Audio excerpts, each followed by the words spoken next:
Për objektin e kryeministrisë janë marrë të gjitha masat, janë vendosur kordonët metalik, përforcuesit për dyerësit dhe gjatë gjithë bulevardit ka kamera me rezolucion të lartë, të cilat do të monitorojnë mbarvajtjen e protestës. Aktiv do të jetë edhe plani antidubim, ku do të ketë angazhuar para kryeministrisë autobot ujëhedhës, ashtu edhe zjarrfiksja nëse përhyrimi i tyre do të jetë i nevojshëm.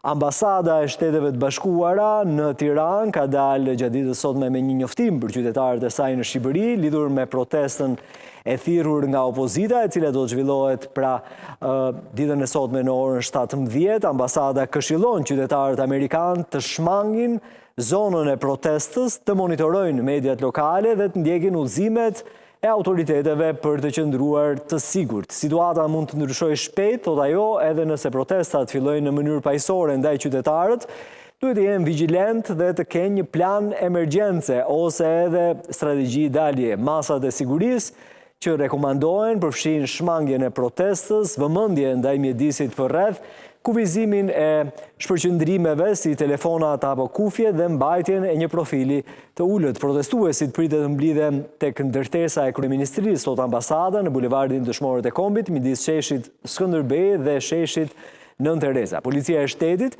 ka njoftuar se mund të ketë prani të shtuar të forcave të rendit, mbyllje rrugësh dhe ndërprerje të trafikut, si edhe bllokime në kryqëzime të ndryshme të qendrës së Tiranës. Një demonstrat është planifikuar të zhvillohet pra në orën 17, thuhet në qendrimin zyrtar të ambasadës së Shteteve të Bashkuara të Amerikës. Protestuesit planifikojnë të mblidhen tek ndërtesa e kryeministrisë, përfundon qendrimin ambasada e SBA-ve në Tiranë, duke udhëzuar kështu pra që të kenë kujdes gjithë qytetarët e saj. Pritet prani e shtuar e policisë, mbyllje rrugëve, prandaj duhet të keni kujdes. Policia e Shtetit Shqiptar ka njoftuar se protestuesit mund të bllokojnë kryqëzimet në pjesë të ndryshme të qendrës së qytetit. Personelit të ambasadës amerikane është këshilluar të shmang demonstratën, monitoroni mediat lokale dhe ndiqni udhëzimet e autoriteteve lokale të zbatimit të ligjit për informacione më të fundit.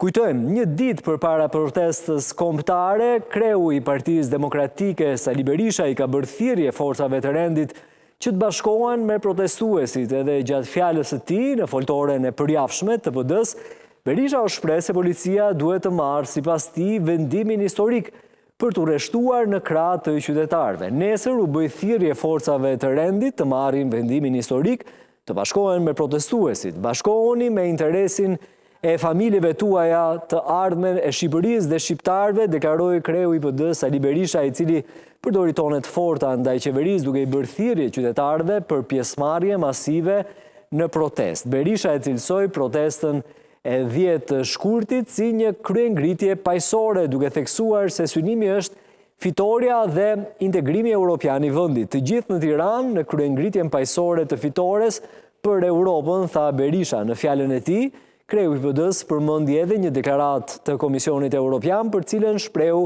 mirënjohje. Skenari i protestës është skenari një kryengritje të fuqishme paqësore që do të përcjellë sot për shumë se kur në vatrat e të gjithë shqiptarëve, por edhe në Bruksel, Washington, Berlin dhe qendra të tjera kryesore, se ne nuk mposhtemi kur dhe jemi të vendosur që të mbrojmë me çdo çmim vlerat e përbashkëta që njerëzit e lirë ndajnë në Shqipëri dhe botë.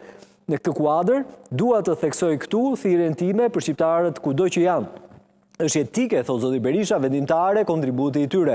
Shumë prej tyre fluturojnë nga vendet ku janë dhe vinë në Shqipëri, por ftoj ata të organizohen për protestën më të fuqishme që është zhvilluar ndonjëherë para përfaqësive të narkoshtetit në vendet ku jetojnë. Këto protesta, të cilat Partia Demokratike do të jap kontributin e saj me antarët dhe mbështetësit, janë sot të domosdoshme dhe etike në këto momente kur Rama ka tejkaluar çdo lloj ligji, standardi, norme morale në qëndrimet e tij, thot zoti Berisha, si kryeministër ndaj shqiptarëve. Kjo protestë shënon siparin e fillimit të protestave pranë përfaqësive të narkoshtetit për të ju thënë popujve të atyre vendeve se kjo përfaqësi përfaqëson narkoshtetin, kurse në rrugë përfaqësojmë kombin shqiptar.